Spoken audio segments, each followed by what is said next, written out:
Welcome back to Candise TV and Happy New Year. From my previous videos, you know how crazy San Diego can get, but lately it's been a little quiet. I even received this letter that I thought was a warrant out for my arrest. It's from Council Member Stephen Whitburn. With up to 400 tents, the OLOT will provide unsheltered individuals with on-site security, bathrooms, showers, meals, and services to connect them with housing and employment opportunities. Streets are getting cleaned, so I haven't been hearing anything going on at night lately. I've been impressed, so the city is making its efforts to get it together. This will be a safe place if you're watching this. Feel free to comment, ask questions, ask me about topics, like and subscribe, and even suggest topics that you would like me to discuss.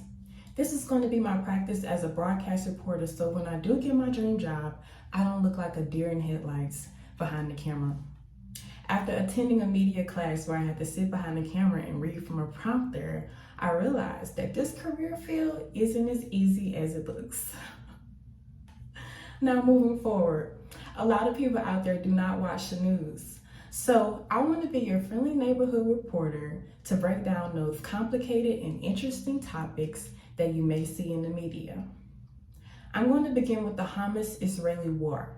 Now, this is a sensitive topic, being that people are losing their lives literally as we speak.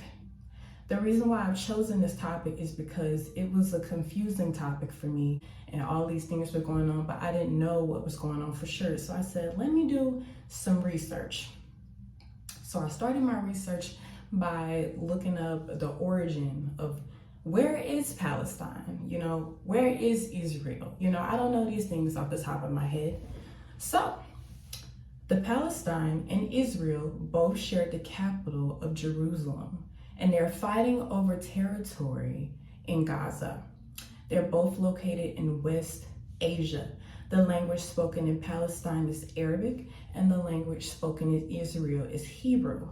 On October 7th, Hamas, the Islamic Jihad movement in Palestine, which has been deemed a terrorist organization by the United States, Hamas acts as a military of Palestine, and they provide social services to the community as well. So they help out the children of the community and the elderly if they need something done with healthcare, or maybe a dentist, or maybe they need clothing or something. Hamas helps out the community. But that's no excuse for the things that they've been doing over here in this country. They launched an attack and invaded Israeli territory. This has been the first invasion of Israel since the Arab-Israeli War of 1948. The death toll back then was way lower.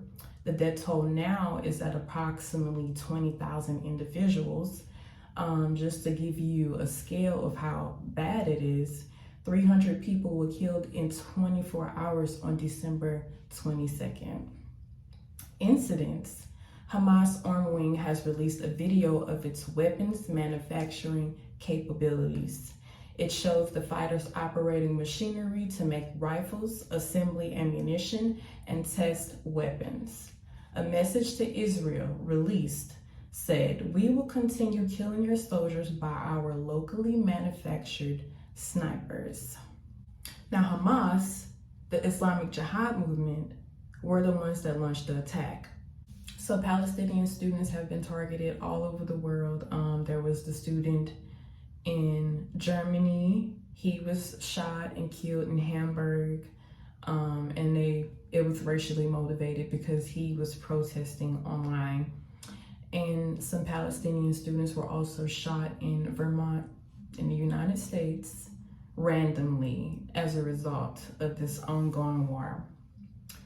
And the Palestinians feel like they are getting watered down UN resolution boosting aid to Gaza. So they're saying the resources that they're getting are nearly meaningless. This has been an ongoing conflict since 1948 on to the 1970s. They've been fighting for a long time over this territory and over this power. And the Israelis have killed more Palestinians. 50% of the Palestinian population are kids because a lot of people do not make it to see old age there, because there's constant fighting, there's constant missiles coming over there and destroying buildings and houses. Even their houses have safe rooms built inside. Could you imagine that? Like having a safe room in your house just in case the terrorists were trying to break in.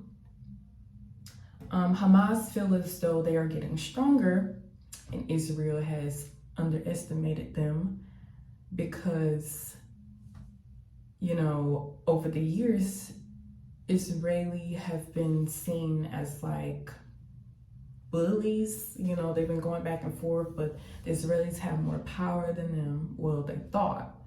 So this is their time, you know, to try to get back at them for everything that they've done in the past. And that's what's happening. You know, with all the killing that happened in the past, maybe Hamas was born because the Israelis may have killed some of their families. Like, imagine your whole family getting wiped out by one launched attack, and that could have been the breaking point. Oh, you know, my family was killed by them, my family was killed by them. Let's build this army and get back at them. And this is exactly what's happening. They have killed, kidnapped elderly women, children. Like, there's no discrimination. Even some Americans were over there. They also did a massacre at a music festival. It happened to be a music festival going on that day, and they went over there and injured people, murdered people, kidnapped people from that festival. Just imagine this type of scenario going on in the US. It's unimaginable. Like, they were going into people's houses and shooting them and getting to them any kind of way they could. People were hiding, you know, holding the door, trying not to let them enter, but they did enter, and a lot of people lost their lives. It is said that this war probably never ends because of the things that they've done, the things that they did on October 7th. It was this heinous acts. I don't think that Israel is going to let it go.